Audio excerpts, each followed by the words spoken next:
Assalamualaikum warahmatullahi wabarakatuh. Berjumpa kembali di perkuliahan GDA 311 Metodologi Penelitian.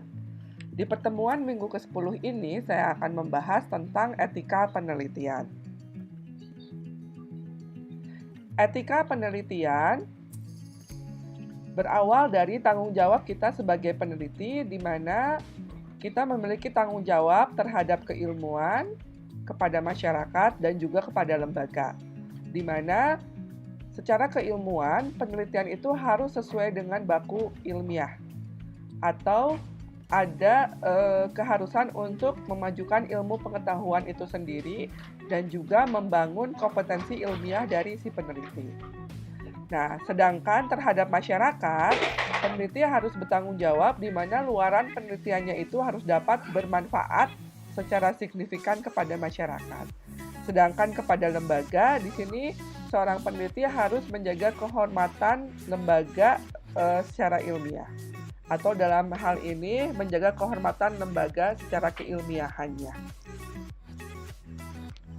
Kemudian, konsep etika itu sendiri adalah kita bisa melihat dari rasa, kemudian kepekaan, nilai baku, dan sistem iptek. Rasa ini dimaksudnya adalah di mana nilai yang dilihat secara objektif dan juga secara relatif baik dan buruknya yang melekat dalam diri peneliti dalam membuat pilihan dalam melaksanakan tanggung jawabnya sebagai peneliti. Nah, jadi etika itu adalah rasa yang dimiliki oleh peneliti. Rasa itu di sini adalah nilai objektif dan relatifnya, ya, di mana seorang peneliti ini dalam membuat pilihan-pilihan dalam melaksanakan tanggung jawabnya sebagai peneliti. Kemudian etika ini juga merupakan kepekaan dari seorang peneliti, yaitu kepekaan secara moralitas, di mana terhadap nilai-nilai dasar, contohnya kejujuran, integritas, keterbukaan, dan keadilan dalam peneliti. Kemudian etika sebagai nilai baku, di mana ini untuk menghindari adanya penyimpangan moral dari si peneliti tersebut. Yang selanjutnya, etika dalam sistem iptek, di mana untuk mendorong pembaruan dan kemajuan ilmu pengetahuan itu sendiri.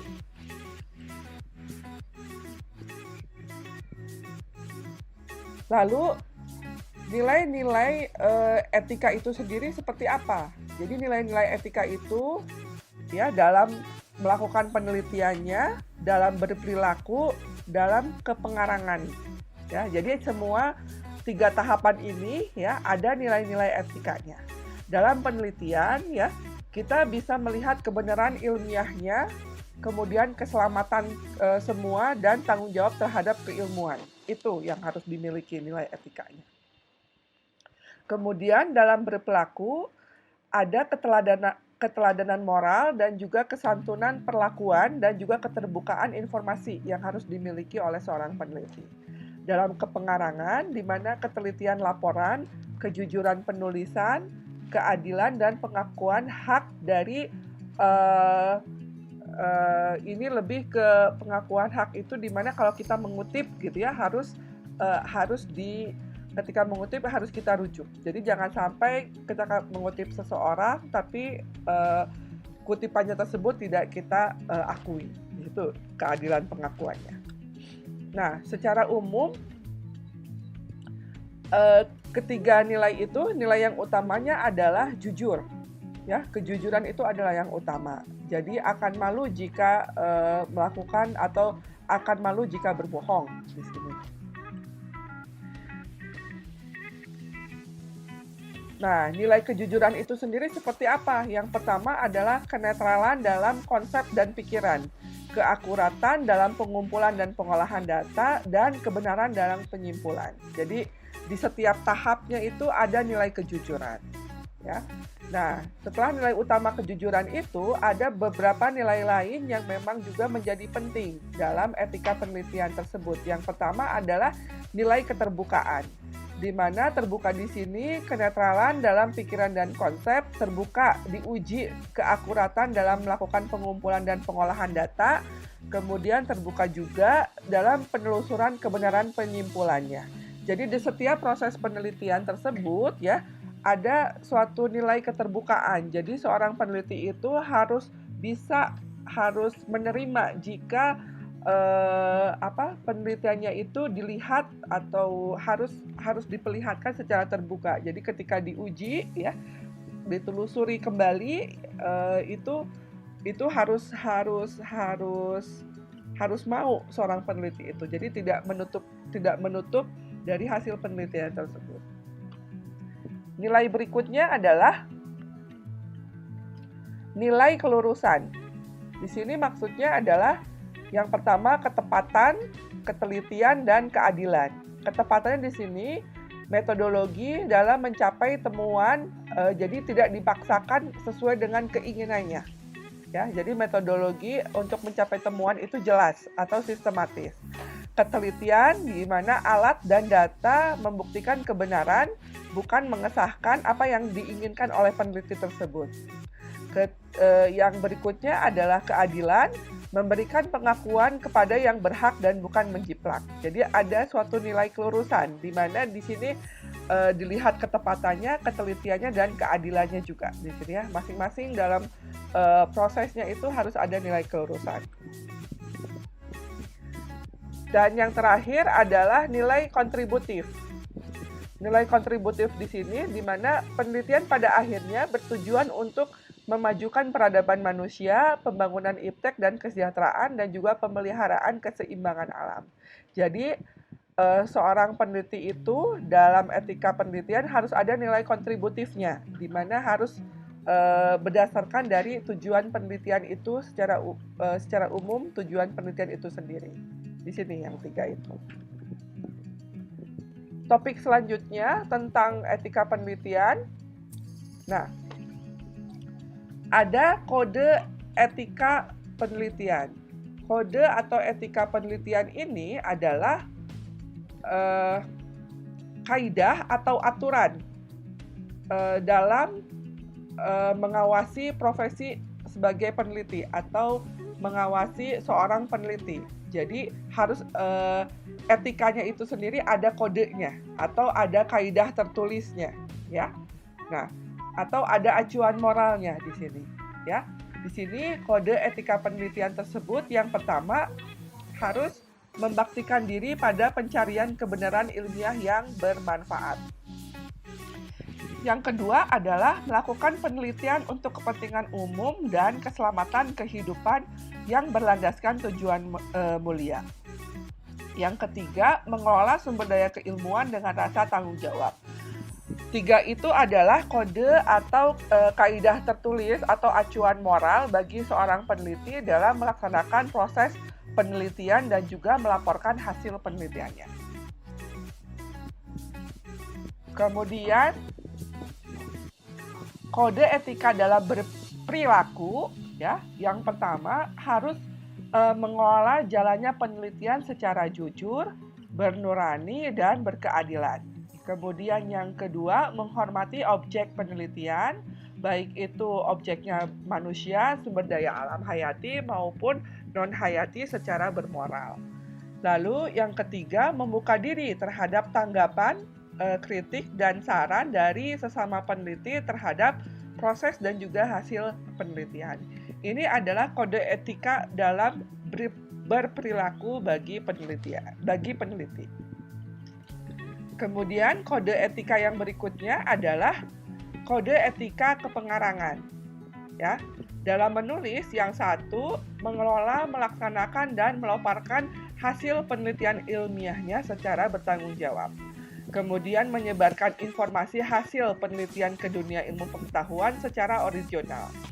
Maksudnya di sini adalah sesuai dengan yang dihasilkannya, ya. Tidak melakukan plagiat. Lalu kemudian yang ketiga, memberikan pengakuan dan penghargaan bagi pihak yang memberikan sumbangan berarti dalam penelitian. Itu adalah kode etika dari kepengarangan. Berikutnya, pelanggaran terhadap kode etika. Biasanya ada 2 hal. Yang pertama adanya pertentangan kepentingan, yang kedua adanya perilaku buruk. Pertentangan kepentingan di sini adanya kepentingan dalam memelihara integritas ilmiah dengan suatu kepentingan tertentu sehingga diragukan untuk berlaku jujur. Perilaku buruk di mana perilaku tidak jujur dalam penelitian maupun perilaku curang sebagai peneliti sehingga diragukan kebenaran proses dan atau hasil penelitiannya.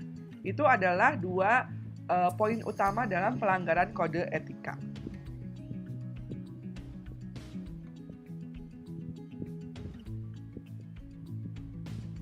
Pertentangan kepentingan ya biasanya yang pertama adalah mendapatkan atau mengamankan kedudukan dengan mengorbankan integritas ilmiah. Kemudian mendapatkan imbalan atau gratifikasi dengan mengorbankan integritas ilmiah. Yang ketiga, meningkatkan reputasi dengan mengorbankan integritas ilmiah. Keempat, mengamankan proyek penelitian dengan mengorbankan integritas ilmiah. Lalu yang terakhir, mengamankan hubungan baik itu keluarga, pertemanan, dan bisnis dengan mengorbankan integritas ilmiah. Jadi biasanya pertentangan kepentingan ini akan banyak halnya ya, dari mulai mendapatkan imbalan, gratifikasi, atau berusaha untuk memberikan keuntungan baik itu kepada keluarga maupun pertemanan maupun bisnis. Itu juga bagian dari pertentangan kepentingan yang nantinya akan melanggar kode etika penelitian. Berikutnya adalah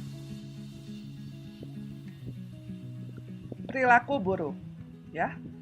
Perilaku buruk ini bisa berupa fabrication atau pemalsuan hasil penelitian. Kemudian falsification yang merupakan pemalsuan data penelitian. Lalu plagiarisme yaitu pencurian proses dan atau hasil dalam baik mengajukan usulan penelitian dalam pelaksanaan maupun dalam melaporkan hasilnya. Lalu yang keempat adalah intended careless atau kecerobohan yang disengaja. Itu adalah 4 contoh perilaku buruk. Perilaku buruk lainnya yang dilakukan oleh peneliti yaitu pemerasan tenaga peneliti atau pembantu peneliti atau pemerasan pembantu peneliti atau exploitation. Kemudian yang berikutnya adalah injustice atau perbuatan yang tidak adil. Lalu yang terakhir adalah duplication atau penduplikasian temuan sebagai asli dalam lebih dari satu saluran atau lebih dari satu hasil penelitian. Nah, itu adalah contoh-contoh atau yang termasuk ke dalam perilaku buruk yang dapat mengakibatkan terlanggarnya kode etika penelitian.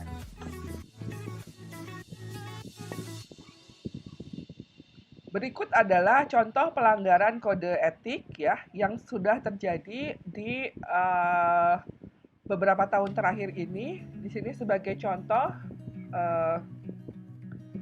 di mana seorang peneliti melakukan ketidakjujuran dalam penelitiannya sehingga gelar doktornya dicabut. Bahkan yang menjadi supervisornya ini bunuh diri karena saking malunya ya. Jadi ini kejadiannya itu di Jepang oleh Obokata ya. Ini di mana dia kalian bisa baca sendiri beritanya ini ya, seorang peneliti di Jepang di mana dia kehilangan gelar dokternya dicabut karena melakukan pelanggaran kode etik. Lalu kemudian contoh yang lainnya adalah ini adalah mundurnya Menteri Pendidikan Jerman yang mundurnya Menteri Pendidikan Jerman karena tersandung skandal plagiarisme. Di sini beliau melakukan plagiarisme sehingga mengundurkan diri dari jabatannya sebagai menteri. Kalian bisa lihat juga di sini ya. Nah, kemudian contoh yang berikutnya ini adalah juga contoh pelanggaran kode etik yang dilakukan oleh Dwi Hartanto. Mungkin kalian sudah dengar beritanya juga, di mana beliau tidak jujur dalam memberitakan tentang kegiatan penelitiannya. Ya, jadi di sini yang dilakukannya itu adalah dia memberikan berbagai informasi yang kontroversi, yang kemudian setelah dicek kebenarannya bahwa dia tidak melakukan penelitian-penelitian tersebut atau tidak mengikuti kegiatan-kegiatan tersebut, sehingga jadi ininya ya, kalian mungkin bisa baca beritanya sendiri ya. Jadi penghargaan yang diberikan oleh KBRI di Belanda waktu itu juga dicabut ya, karena ternyata apa yang diklaim oleh dia itu tidak benar.